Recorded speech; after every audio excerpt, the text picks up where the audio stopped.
Skylar, would you please mute everybody? Thank you. Go. All right, thank you, Skylar. And hello, fellow Rotarians. My name is Reed Miller, and I am your president of the Rotary Club of Portland. Welcome to our weekly membership meeting, and I will now ask that you all join me in reciting the four-way test. Number one, is it the truth? Number two, is it fair to all concerned? Number three, will it build goodwill and better friendships? And number four, will it be beneficial to all concerned? Thank you, Skylar. Thank you all. And at this time, I will ask any Rotarians who have invited a guest to please raise your hand so that you can introduce your guest to the club. If you're a visiting Rotarian who came on your own, please raise your hand and introduce yourself or let us know that you're here in the chat box. Do we have any guests with us today? Dev. Yep. Dev, you're on mute. I have invited Kathy Park, who I work with at Shriners Hospital. She should be joining soon. Thank you. All right, thank you, Dev. And I thought I saw another hand up there, Terry.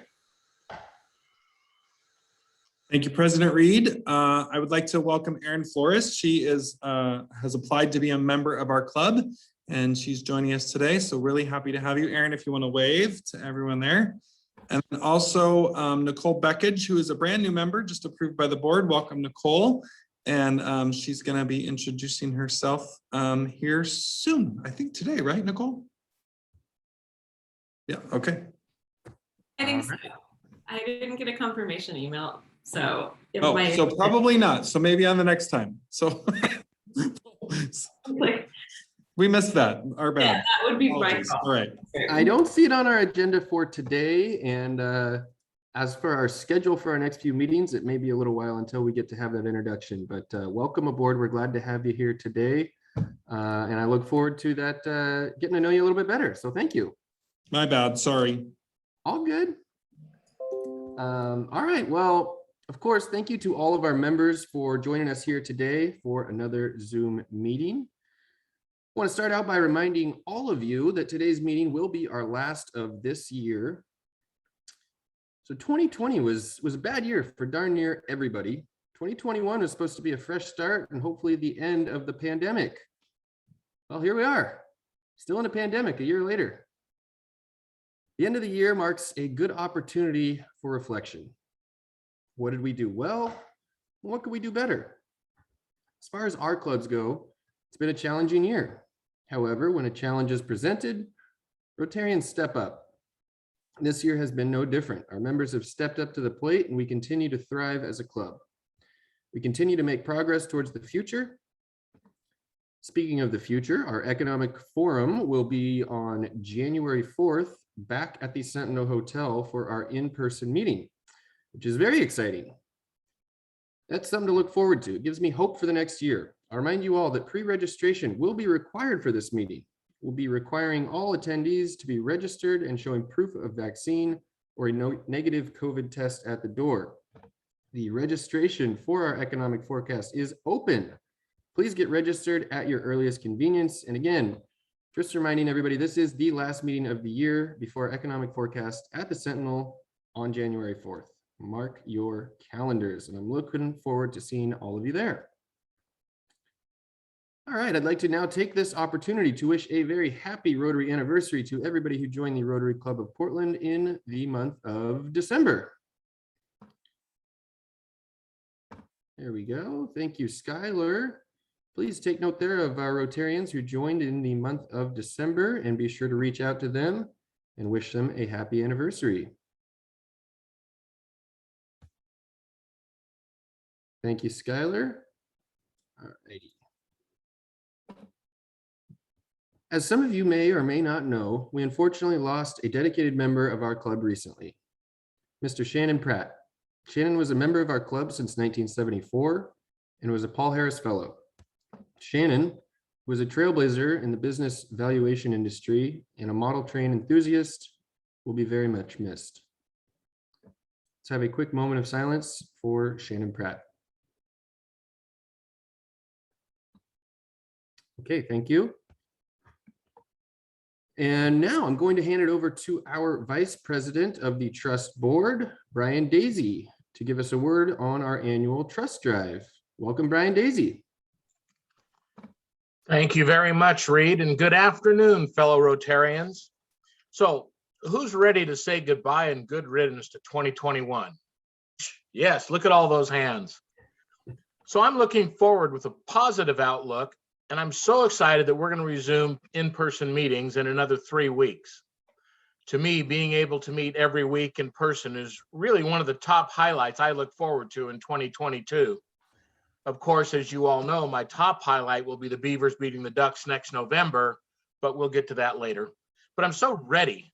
I am so ready to get back to normal Rotary. Well, over the past 2 years, I've been lucky enough to sit on the Portland Rotary Club Charitable Trust Board. I've had the opportunity to see the amazing results of the work our committees have accomplished in some very difficult times, to say the least. I'd like to personally thank everyone in the club who's worked on a committee and delivered the motto of Rotary, service above self, to the community around us. And the difficult times that we've worked through make this year's Trust Drive even more important to the health and vitality of our club. Speaking for myself, making my annual contribution to the charitable trust is very easy. From firsthand experience, I know how much good is created in the communities served by the Portland Rotary Club. Both locally and internationally, this club makes a positive difference in thousands of people's lives. I've had the privilege of participating in a Wheels of Power in-home evaluation for a stroke victim. I voted to approve several worthy community grants, participated in the Enterprise Academy for 3 years, and of course, I've seen firsthand the results of the projects that we support in Central and South America, as well as Asia and Africa. This pandemic has brought real tragedy to our community. In my mind, it would be just as large a tragedy to see the work of our club reduced because our members failed to support the trust as we've done for over 100 years. Our donations provide the lifeblood of this club and consequently the communities that we serve. But it's not all gloom and doom. I'm very confident we're going to reach our goal this year and continue to do all the amazing work our members do in the community year in and year out. So please, let's help out Maria and her team of dedicated Rotarians who are working diligently to reach our goal this year. If you've already committed to donating to the trust, we all thank you very much. If you haven't done so yet, please take 5 minutes today and make that call or write that check to keep our club healthy and vital in our community. So please make your pledge today and join me in looking forward to another active and fulfilling year in the Portland Rotary Club. Thank you very much. Thank you so much, Brian. Very nice to hear from you. I appreciate that message, and very important work for the Trust Drive and keeping our club doing all the great work that we do in our community and internationally as well. Thank you very much for that note, Brian. And you mentioned our committee chairs when you were talking in there, and it's my pleasure now to introduce a committee chair. I believe this is a committee of one. It's my pleasure to introduce our past president, Rotarian Scott Burns, to speak briefly about the Salvation Army's bell ringing fundraiser and what you can do to help this year. Welcome, Scott. Well, thank you very much, President Reed. And it's this time of the year that normally I'm up in front of you talking a little bit about the helping the Salvation Army raise money. This is the 86th year that we have been doing this. Last year we went virtual for obvious reasons, and again this year we decided to also go virtual. And actually it's a committee of 3 because we have Major Bob Lloyd and Captain Michael Bryan, who are members of our club. And so thank you to all of them. And so we got together, and just this year, the downtown is coming back, but it is still not to the point where we really want to have a lot of people out on the streets. So we are going virtual. And Skylar, I think, sent out to every member of the club yesterday information about this. If she hasn't, she will be sending it out. And so you can do it virtually. And you can give money online. And then if you give it online, you'll automatically get a receipt back on that, which is good. If you want to give a bigger check, and so less money goes to the credit card company, then what you can do is you can actually send a check to the Happy Valley office of Salvation Army, and that's down at the bottom. And so we encourage you to do it. Last year, virtually, we raised $17,000. Now, the year before, when we were on the streets, in 90 minutes, we raised $27,000. So we have been very, very successful in the past, and we hope that this year we'll be able to do that. It'll be open until December 31st this year. And so if anybody does it, it will go into the numbers for us, and hopefully we do well. So this is a way that our club has been reaching out to helping the Salvation Army reach out to the poor people in our community. This is a way to do that. So I encourage you to do that. Thank you, President Reed, and thank you, Major Bob, who's on here right now, for all of his work too.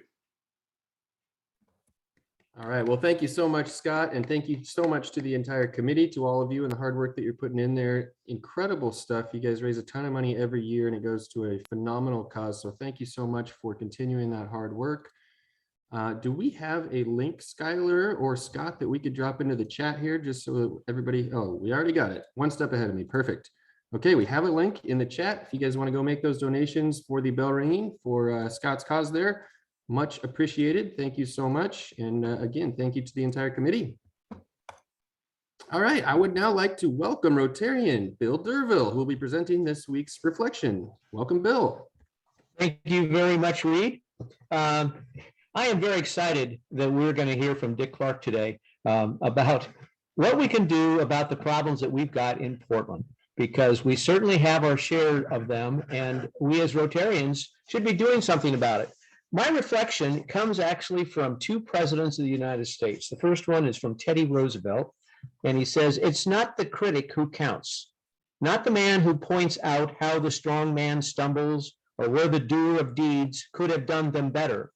The credit belongs to the man who actually in the arena, whose face is marred by dust and sweat and blood, who strives valiantly, who errs, who comes up short again and again, because there is no effort without error and shortcomings, but who actually strives to do the deeds, who knows the great enthusiasms, the great devotions, who spends himself in a worthy cause, who at the best knows in the end the triumph of high achievement, and who at the worst, if he fails, at least fails while daring greatly, so that his place shall never be with those cold and timid souls who neither know victory nor defeat."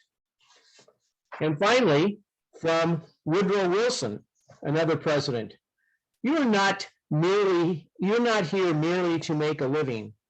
You are here in order to enable the world to live more amply, with greater vision, with a finer spirit of hope and achievement. You are here to enrich the world, and you impoverish yourself if you forget the errand. So let us all see what we can do to help Portland. Thank you. Excellent. Thank you so much, Bill. Appreciate that thoughtful reflection. Perfect timing with today's program. And if anybody else is interested in giving a reflection in the future, please reach to Susan Cooksey to set up a date to schedule your reflection. Her email is twonavycaptains@gmail.com, and Skylar will drop that into the chat for us. Again, we're always looking for volunteers for giving our reflections at our weekly meetings. All right, it's time for our breakout room with a few of your fellow Rotarians. When you enter the breakout room, please be sure to introduce yourselves to the others in the group. And as always, you're more than welcome to chat openly with your fellow Rotarians, but if we need a conversation starter today, I'm recommending you start with New Year's. Did you accomplish your goals for last year? Do you have new goals or a New Year's resolution for the upcoming year? And remember, the point of these breakout rooms is to give you all the opportunity to socialize with a few of your fellow Rotarians, just like we'll soon be able to do at our in-person meetings. Point is, go have a good time with your fellow Rotarians, and we will see you all back here in about 8 minutes.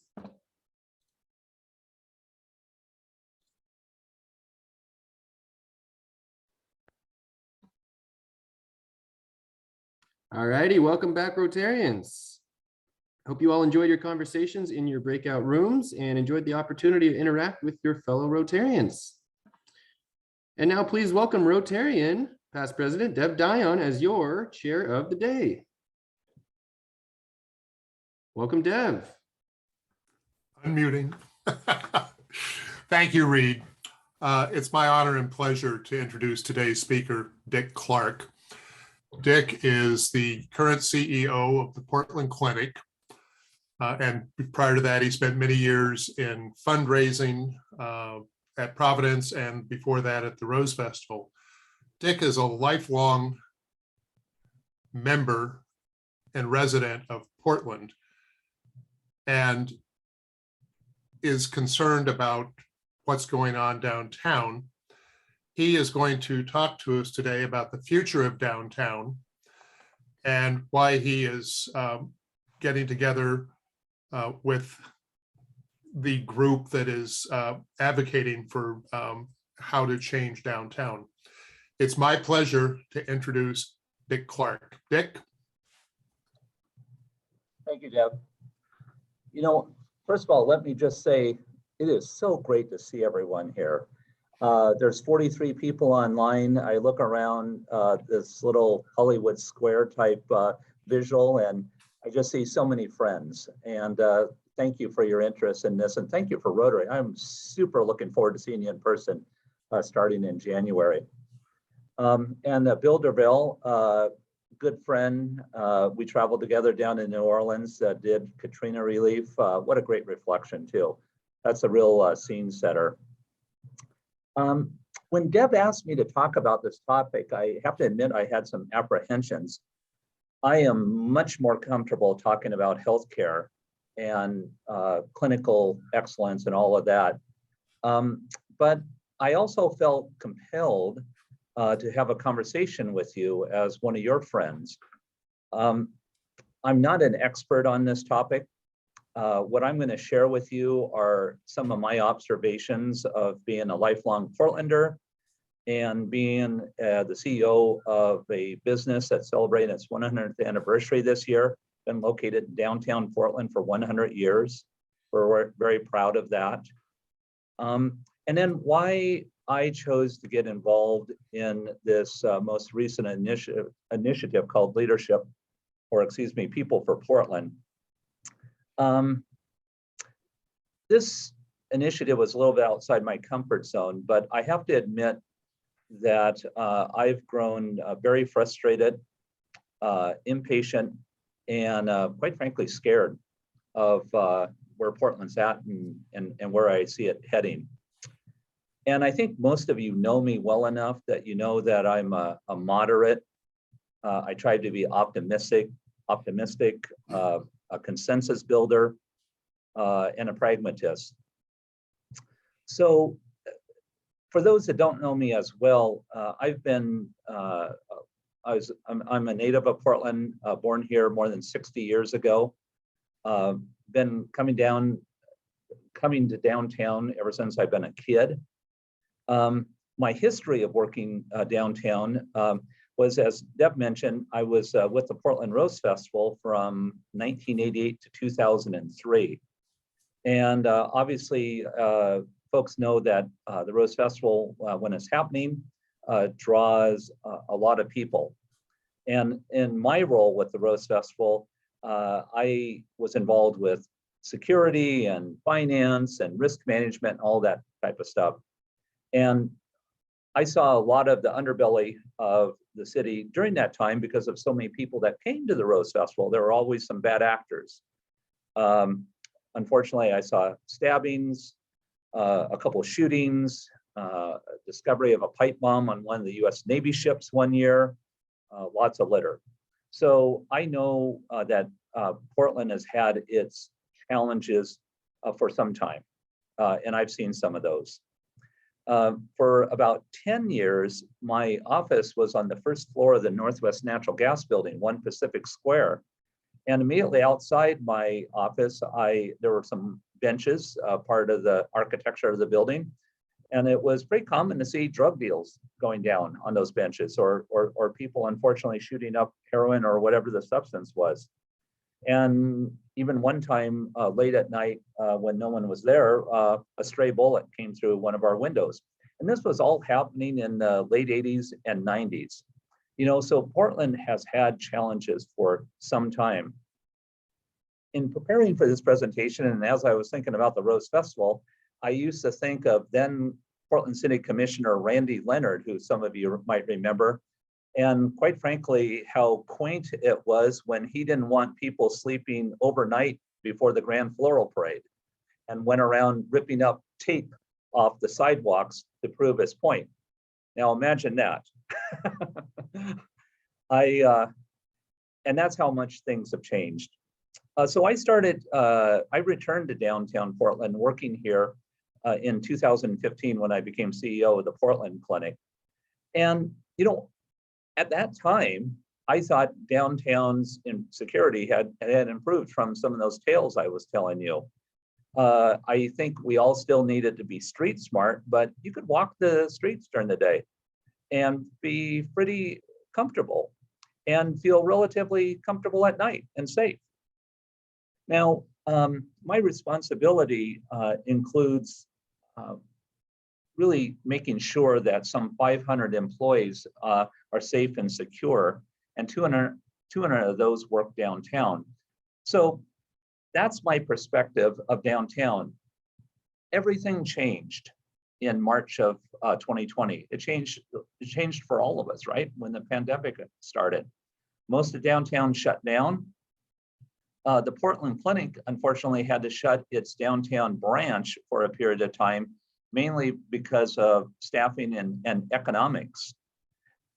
Yet, at the same time, I chose to continue to come to our administrative office every day since March of 2020, and we're located at 13th and Yam Hill. So I got to see and experience what was happening in downtown during that whole time period until today. And what I saw, and I think what a lot of you saw that either worked downtown or heard about what was happening downtown, is a rapid slide into chaos that started that spring and continued really through most of 2020. And this wasn't just about homelessness, though that was part of it, but it was about all of the other things that were happening, which I would call a deterioration of civilization in Portland.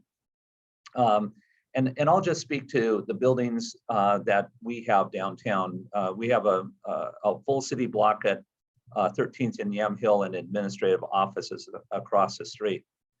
And I want to emphasize that this is not woe to the Portland Clinic. Obviously, our friend Alex Hoffberg lost his business in downtown, and many other businesses suffered as well. But this was just my experience.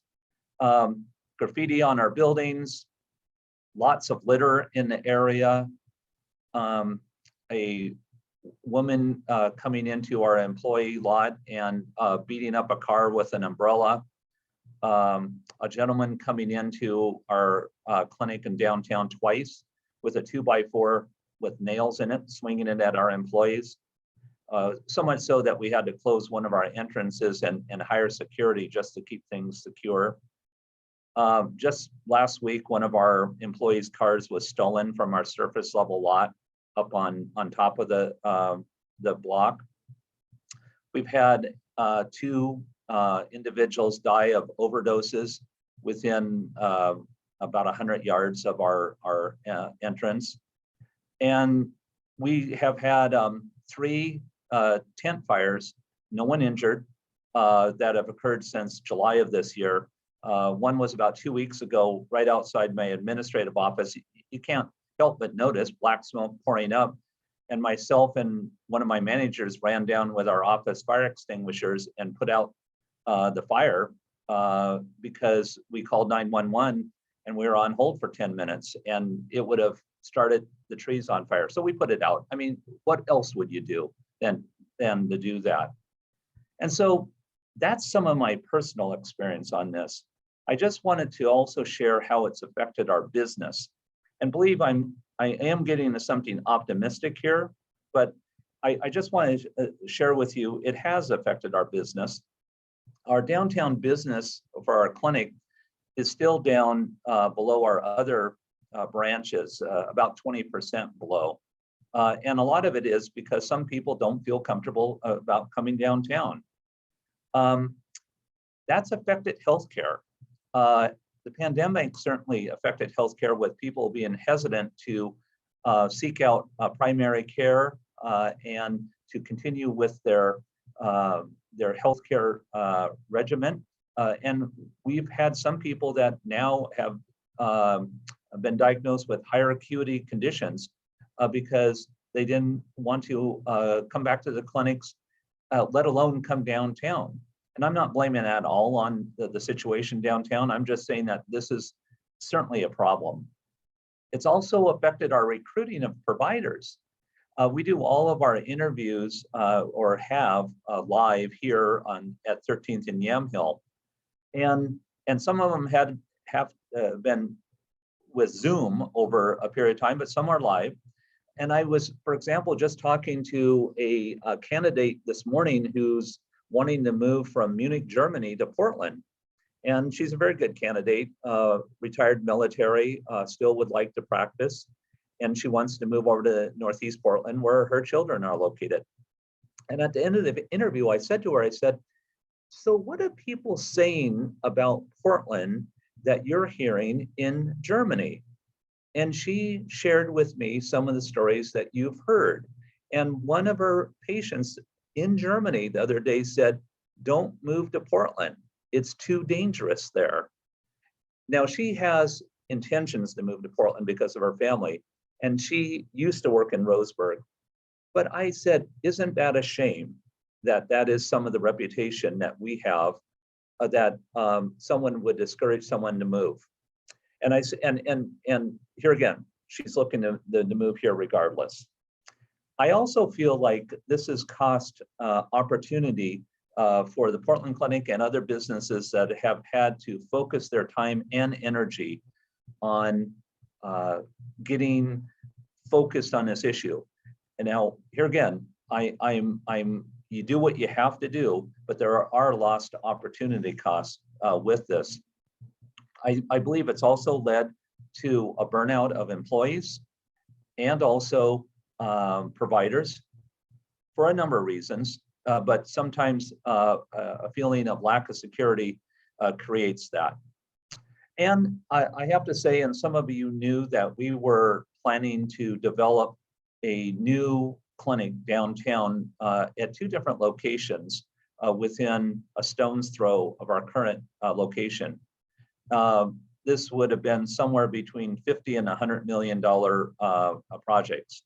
Both of them have been sidelined and scrubbed because of lack of interest from developers in downtown Portland at that time. And that should be improving, but it was at that time. So a lot of this is, like I said, this is not woe to me and woe to the Portland Clinic, it's woe to Portland. And the reason why I decided to get involved with this campaign is this is not the Portland that I want for my kids and grandkids. I want something better. And whatever that can be, that's what I want. So I've started to get involved in various activities, or more involved with those. I serve on the Portland Business Alliance Board of Directors, and they recently gained support of the renewal of the Downtown Clean and Safe District. The Portland Clinic is redirecting a lot of its sponsorship dollars to things around livability. For example, we'll be a major sponsor of the Solve cleanup efforts next year, where volunteers go and pick up litter, primarily in areas that need it, downtown being one of them, and we want to be a sponsor of that. We also have a foundation associated with the clinic. It's called the Portland Clinic Foundation, and in honor of our centennial this year, we donated $100,000 to small nonprofits in the community, many of them focused on homeless issues, as well as downtown livability issues. And I want to thank and give a shout out to Bob Dernetti, who is a member of that foundation board of directors and helped direct some of this money. This is a lot like what Rotary is doing with community grants. And these are small nonprofits that need resources like that. And I've participated in other activities, the Rose City Collective, a lot of things to promote downtown. I probably spend 10 to 20% of my day talking about this issue to business leaders and to others, trying to dispel some of the issues and visual images of downtown. So here comes this group called People for Portland, and that was in August. And some people that I know that I respect, including Tim Boyle, were funding this campaign. And they asked me if I would be willing to share what I've just shared with you in 2 minutes, which I did. And it was posted on social media, and that became a 30-second commercial, which was aired during the fall. I have never received more comments on anything I've ever done than being involved with this campaign. I received so far probably 300 phone calls, text messages, and emails from people saying, right on, what can I do? I've answered every one of those with ideas. And one of the things people say, should I donate to People for Portland? And my answer to them is no. They already got the money that they need. Donate to a nonprofit like what we're doing, something that can make a difference in a very practical way. This advocacy campaign is directed toward our elected leaders who I feel have not done their jobs. And here again, remember, I'm an optimist, a pragmatist, a moderate, a consensus builder, but I felt like City Hall and Multnomah County needed to be, they needed to get a message about a sense of urgency. So I think the money is there, and I see Andy Rose on the line here, and I applaud his effort for helping with the distribution of money through the Here Together campaign and the good work that can do. I've encouraged people to apply their sweat equity to projects. I have a friend who is involved with the Adopt a Block program, which I think is just super. And that is basically adopting a block in your neighborhood and keeping it clean, keeping it free of graffiti. I've encouraged people to get involved with Solve. I've also encouraged people to support the police. I've worked with the police for about 30 years, and with the Rose Festival primarily. And I've really been disgusted how they've been vilified. And I do believe that the police need our support, and they do need accountability, certainly. And I've encouraged people to start to consider who they're going to vote for in the next elections in the city and the county level, because I do think that we need to have people who are thoughtful and do have a sense of vision, both in the short and long term, in order to be able to correct some of these issues. I've encouraged people to write emails and participate in public forums. Get active. Do not sit on the sidelines on this issue. It is so important because we cannot just count on the city and county to lead us out of this. Business and private citizens have to do it. So to that extent, in addition to what I've shared, We had a particularly vexing situation up here on 12th and Taylor, which is one of the intersections that borders our block. And we went about supplementing the police effort with some of our own efforts. And this was described in a 3-part series on OPB or on their website last week. And I encourage you to read that. But this is an example that I wish that private business didn't have to supplement the police department, but we did it in such a way that I felt was pragmatic and empathetic, and the issue has been resolved, but it's still prevalent throughout town. So, I want to just wrap it up by saying I believe in downtown Portland. I'm not going to give up. I'm not going to move. And I wish that all of us would just do our part. I've used the analogy many times, and you guys have heard it before, about a beach being littered with starfish and someone tossing one back and another one and another one. And someone says, "What are you doing?" And the guy wants to toss a starfish back in, and he goes, "What about all these others?" And you can't save them all. And he says, "Well, you can save this one." And that's what I think this comes down to, is everyone doing their part. And that's how I think we're going to save downtown and save Portland. Thank you for listening. And I think President Reed, we might have a few minutes for questions and answers or comments. Yeah, absolutely. We certainly do. I think we've got 6 or 7 minutes here. If we've got some questions, we can let them rip. Let's start out with Mr. Rosenberg. Well, first of all, Dick, thank you for all of your work and your leadership on this. Very appreciated. One of the things that kind of hit me when you were talking was, and this is kind of like a question for you and maybe other folks who have done business downtown before the pandemic started and continue to. You mentioned the change in March of 2020. And to me, I kind of feel like I was seeing changes even before that, not in a good way, right? And not that, the pandemic had a lot to do with it. It's like fuel to the fire. But I also kind of feel like some of the direction we were going started before that. And I think you're talking about, holding leaders accountable, city, county leaders accountable for it. I think that the excuse/reason of the pandemic, to me, seems like something that we can't just sort of brush it away and account it just for that. That's at least how I feel. I'd be interested. You spend more time, have spent more time downtown than I have. Mike, I totally agree. I guess my point was a little bit of my history of downtown from the mid 80s forward. And certainly prior to the mid 80s, Portland's always had some tough areas of downtown. When I was a kid, my mom said, "Don't go down to Burnside," and that was for good reason. At the same time, we used to deliver meals to the Blanchet House. And, I was exposed to need at that time.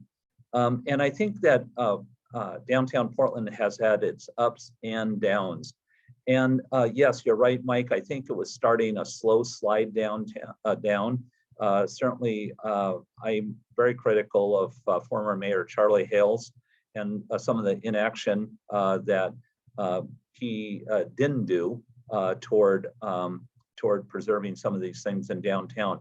But I think what happened is that maybe we were teetering on the edge, and the pandemic pushed us over the edge because downtown was vacant. And so it was a vacuum. And I think vacuums are filled with something. And downtown was filled at that time more so than it was prior to March in 2020. But you're right, it started well before then.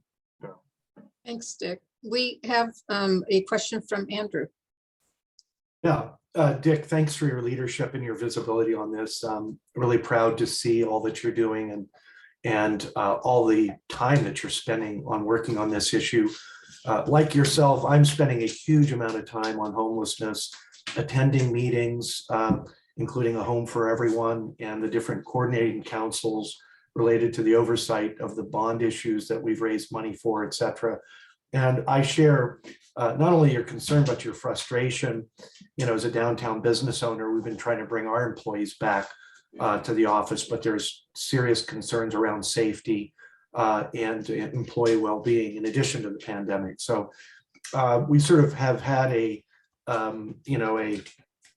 perfect storm here with the pandemic, and we don't seem to be able to get out of it very easily.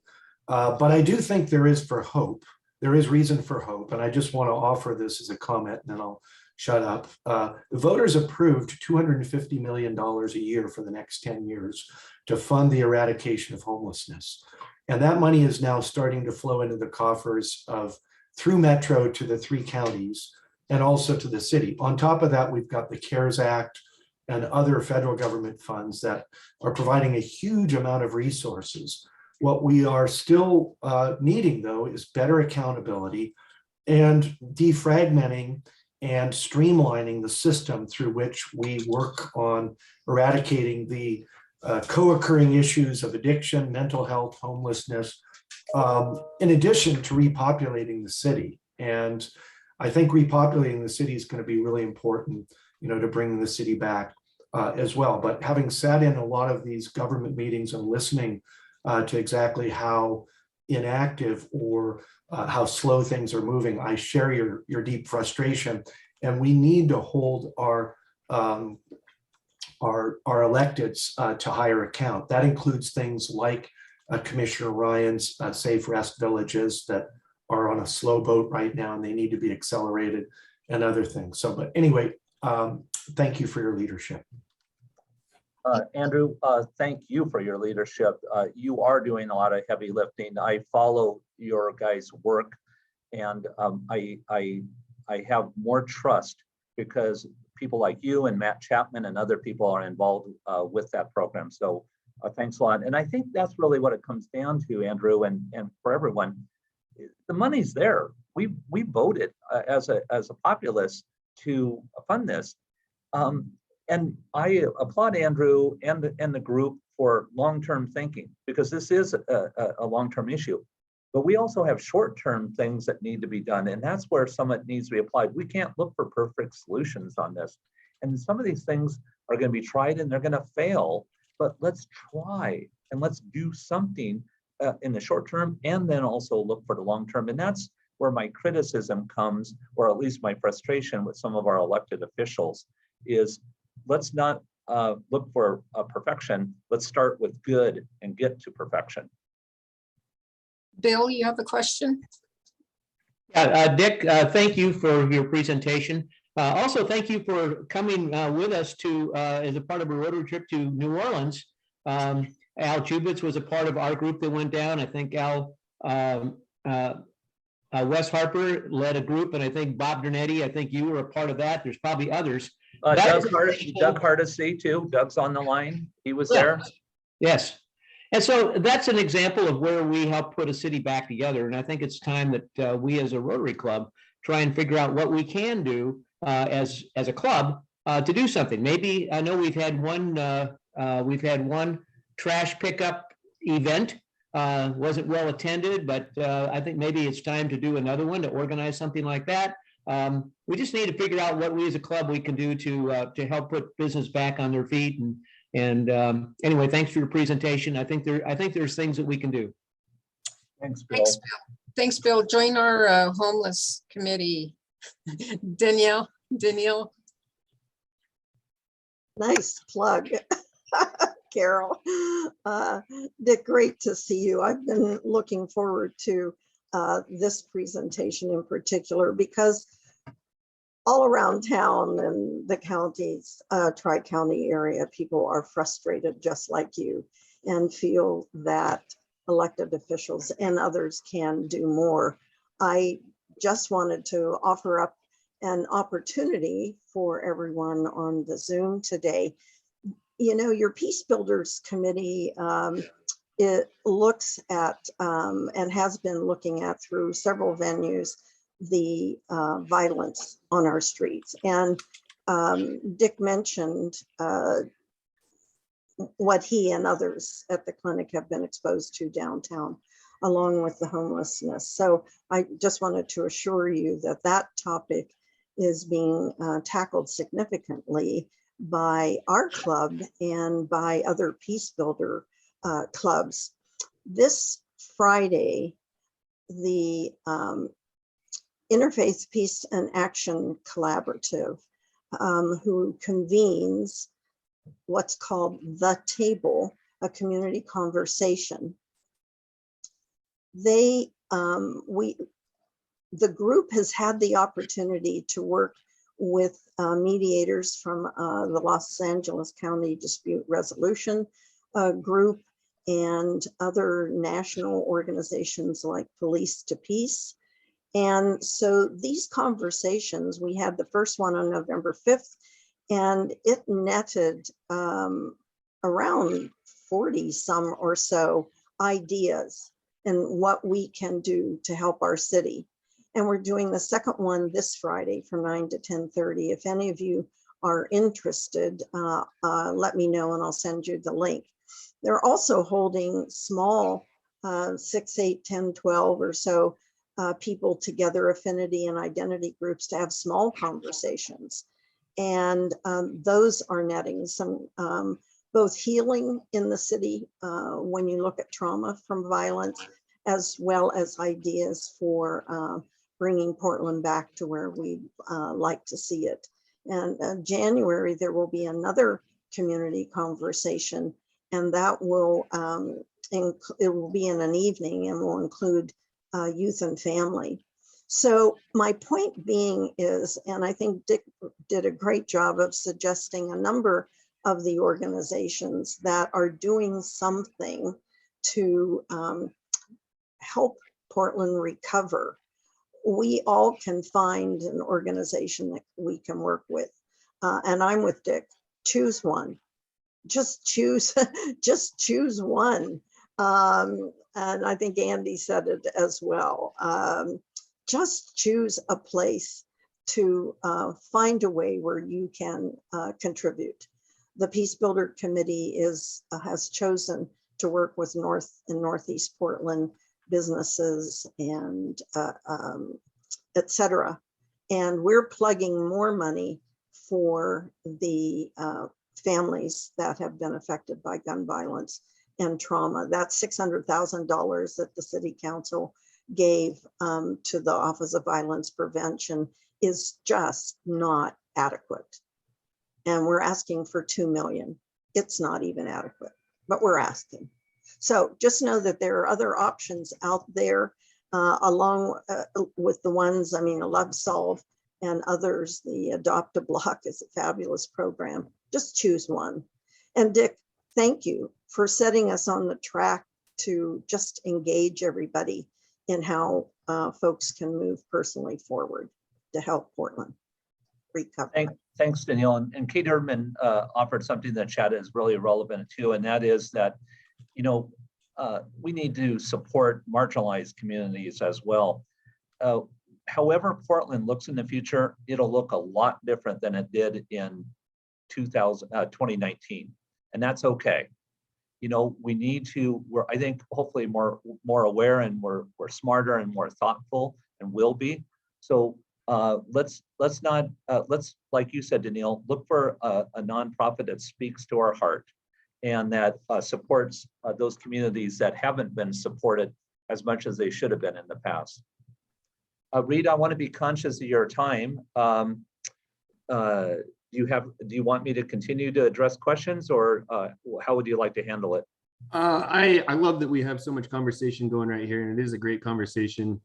I would love to hear a few more questions, but I got to be conscious of the time, and we are at our limit here. So if it's okay with you, Dick, I'm going to move forward here and conclude our meeting, and then we'll get everybody on their way and back to the rest of their day. Reed, if I could say, if anyone wants to contact me privately, feel free to do so. Like I said, I end up talking on this subject every single day. So feel free, and thank you for your time. And I'll mention Ken Franson had something in the chat there. He was asking about some of these nonprofits, if he could get a link or a list or a name of some of these. And Dick is probably a better better resource for you there, Ken, than going through Skylar. I don't know if they've been connected on everything yet, so I'd suggest reaching to Dick on that. But Sure. thank Happy you to do so it. much, Dick. Appreciate you taking the time today to speak with us, and appreciate the presentation. Very well put together and very thoughtful. I appreciate how you went through everything. I really enjoyed it, and I think it's a great perspective. I think we all need to, as far as a takeaway, you know, we need to take ownership and accountability in our city and do something. Don't sit on the sidelines, like you said. Make sure to get out there and vote, pay attention, and see what we can do to get involved and make a difference. So excellent points you made today, Dick. I really enjoyed the presentation. I want to remind you all that next week we will not be meeting. We will also not be meeting the week after on December 27th. So enjoy your break for the holidays. Enjoy your time with your families, and come back fresh and ready to serve our Rotary Club starting on January 4th at our in-person meeting back at the Sentinel. We will have a live stream on Zoom. Our first meeting back will be the economic forecast. So if you're going to be attending in person, please be sure to register online.